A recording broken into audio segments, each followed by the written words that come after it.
Hi, we're Debbie and Bob Carroll from Burbank, California. And I'm dressed as a Christmas carol. Get it? All right, here's a deck of cards. I'm going to show you a trick. Great. All right. Now, I've never done this trick before, so I hope it works. I'm going to mix these cards up just like this. Okay. And then I'm going to have you pick a card. All right? So what I want you to do is just say stop whenever you want to. Stop. Right here. Right there. I want you to do me a favor. Don't look at the card. Just take it. All right, you got it? I've got it. I hope you took my favorite card in the entire world. I hope I did too. Let me. Oh, you did.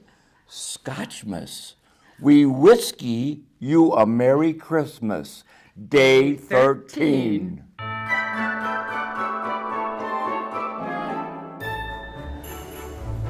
Well, thank you so much, Bob and Debbie. They were here in town recently, and I went over to their hotel room to film that intro. We so appreciate it. You're going to be hearing a lot more about Bob and Debbie in a couple minutes. Yeah, Bob was a performer here in Las Vegas when I was here, but our paths never crossed. But we finally did later on in life, and we're going to tell you the whole story about that. But right now, let's get down to business. It is day 13 of Scotchmas. Let me just grab our handy dandy calendar, and Mr. Dale is going to do the honors today. What's behind lucky door number 13? We got to get it up here so the people can see it. It's right here. You ready? Yeah. Can you see it? Yeah. All right. No rips today. No rips today. Oh, Dale, you're good. You're the best. I am good. By the time we hit day 24, we'll be experts. Well, you will. I'll still be struggling. Oh, what is this? I don't know. What is Another that? single malt scotch. Well, most of them are single malts. We've only had, I think, one blend, the Glendronach. I'll look this up. It's from the Highlands. It's a single malt, 12-year-old. I'll show it to the folks. It's 43% volume, so 86 proof. From the Highlands. Okay, at least we're getting away from Speyside. Let's see what that Highlands dram has to offer. All right, while Paula's investigating that, we pre-recorded a little bit of a back and forth between Bob and ourselves, and we want to show that to you right now. Come with us, folks. We're going to do a little bit of old-time showbiz nostalgia, and we're going to talk about paths crossing without even knowing it, and we're going to take a look at a very young and skinny Dale and Paula, all in the next segment. But before we do that, our good friends Bob and his wife came to Las Vegas, and they gave us these Christmas presents. This book, to me, is priceless. It's called Fabulous Las Vegas in the 50s.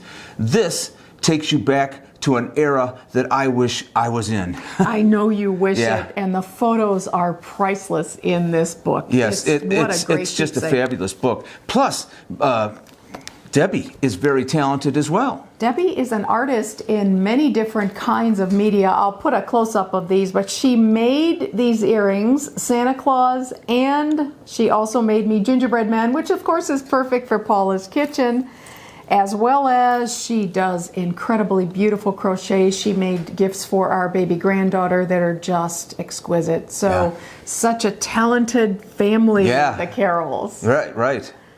So, what are we doing today? We're going to talk a little bit about Bob and showbiz. And in fact, Bob and Debbie lived here in Las Vegas for a period of time.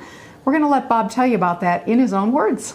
Yes, we moved here for 79, 80, and 81, and 82 around that area. And I wound up working up in Henderson at an amusement park called Old Vegas. Originally, it was used for the movie Westworld, owned by Burt Sugarman, who married to Mary Hart. And they had this amusement park up there. And I was a gunfighter. I got shot and killed 3 times a day. And I was also the deputy. I also ran a magic shop there, and I did a medicine show where I sold old bottles of sarsaparilla, and I did magic and ventriloquism at the same time. Plus, we worked the lounges at that time, when they had lounges, and then they stopped that. So lounges were great, because all the performers could go there and work 24/7. But when the big bosses said that's the end of that, we just couldn't work anymore there. So we eventually wound up moving back to Lake George, where I worked at Gaslight Village in Storytown. Great amusement parks in those days. Old Vegas. All right. Well, Bob and Deb were down there working at, because she worked there too, right? She did. Debbie Yeah. told me that. I think she said she worked in the arcade, so both of them worked there simultaneously at Old Vegas. While they were working, I went and found her over in Ohio, and I brought her back, and I took her to this place, and I think our paths crossed, because they never crossed. I was working at the same time he was in town, but our paths never crossed professionally. But I think they did in this couple little pictures you might see here. It was an amazing place. I wanted to show it to Paula. They had this coffin. You could lay down in the coffin. I think there's a picture of me doing that. But there is a picture of a gunfight. Now, let's do a little science or detective work here. Is that fella in the picture, Bob, you're looking at it right now, is that you? Or is it someone you know? Or is it one of the someone guys you know? worked with? Yeah. Because we were there. It was 1981, and I think you guys were there as well. So I'm sure like that. we paths crossed. Thank you very much. Well done, you. Thank you. I appreciate that. Anyway, we just love, that was just kind of a little bit of whimsical kismet, and I love that. So as great as Bob was at, dying on cue, his actual true love is in fact magic and ventriloquism. And he wrote this little autobiographical story about his history. He had just an amazing career. Not a lot of it in Las Vegas, but most of it actually over on the East Coast. Right. And we asked Bob where his love of magic came from, so we're going to let him tell you. It came from the Ed Sullivan Show, because Ed Sullivan every week had different magicians on. He had Mark Wilson, he had Marvin Roy, Mr. Electric, Paul Fiddler. They had all the great magicians, and I got interested in magic when I was 8 years old. And I started doing it at 8, and I started performing private parties and became a professional at 18 years old. That's what I loved doing about magic, and then learning ventriloquism from Paul Winchell and seeing Jerry Mahoney and Danny O'Day and Farfel and puppets and magic made a career for me for my entire life. Well, our paths may not have crossed back then, but fast forward a couple of years and we're in lockdown. And Bob's living in California, I'm living here. He's doing a live trivia show, and I just happened to catch it one day, and I got hooked. It was great. So he's talking and talking and talking. I'm going, wait a minute now. I think that we may have the paths may have crossed at some time. So we contacted each other, and by golly, it did, and that's how we got this friendship going.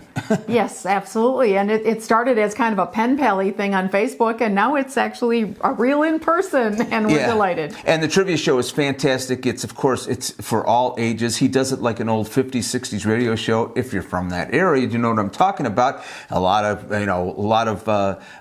noises and stuff, and it's a fun show. Some slapstick comedy and some trivia and some magic. But Bob sent us a magic trick, and we're going to close it out with that. So, Bob, take it away.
Well, thank you, Bob. We really appreciate you doing that magic trick.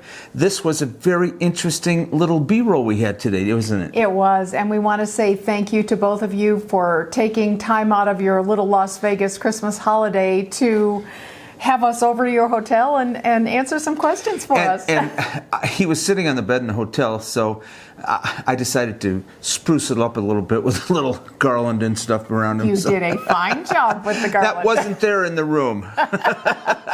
What was that hotel? Not quite. Yeah, they were at the Rampart over on the west side of Las Vegas. Beautiful. We're going to go back and vlog the Rampart. Wow. Yeah, what a great place. It's a beautiful hotel. All right, Paula, what did you find out about this one? Well, hey, I think I've been practicing my Gaelic since last year because I actually pronounced that correctly. It is Glendronach. Wow. I said it better the first time. The distillery has been around since 1826, one of Scotland's oldest. It is in the East Highland Hills, and the name means Valley of the Brambles. So, since 1826, they pride themselves on being the sherry cask connoisseurs, and their single malts are always aged in Spanish sherry casks. So, this is a deep red, gold color, amber color, and it's going to be heavy and robust. So, let's see what we think, huh? Oh.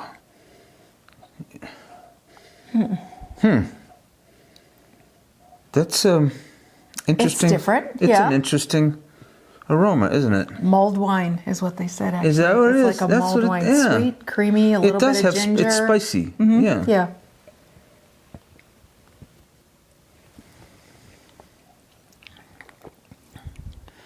Oh, that is super smooth. But it is robust. Yeah. You're right about that. The palate is rich oak, sherry, raisins, and soft fruits. Wow. It's not like a Speyside though. It's a little bit heartier than that. Yeah. I think for a cold Highland night, you'd want to come home to a dram of this. Yeah, very good. I have to say, we always try to learn things from not only looking up the whiskey distillers and so on, but also from you. We got a comment the other day, I don't even know if you saw it. Somebody suggested, and we already knew this, that if you hold it in your mouth the number of years that it's been aged, it kind of brings out the flavor. I've been holding them in my mouth. You have Yeah, been, yeah. yeah. I don't know if you hold it 12 seconds. No, I didn't know about that.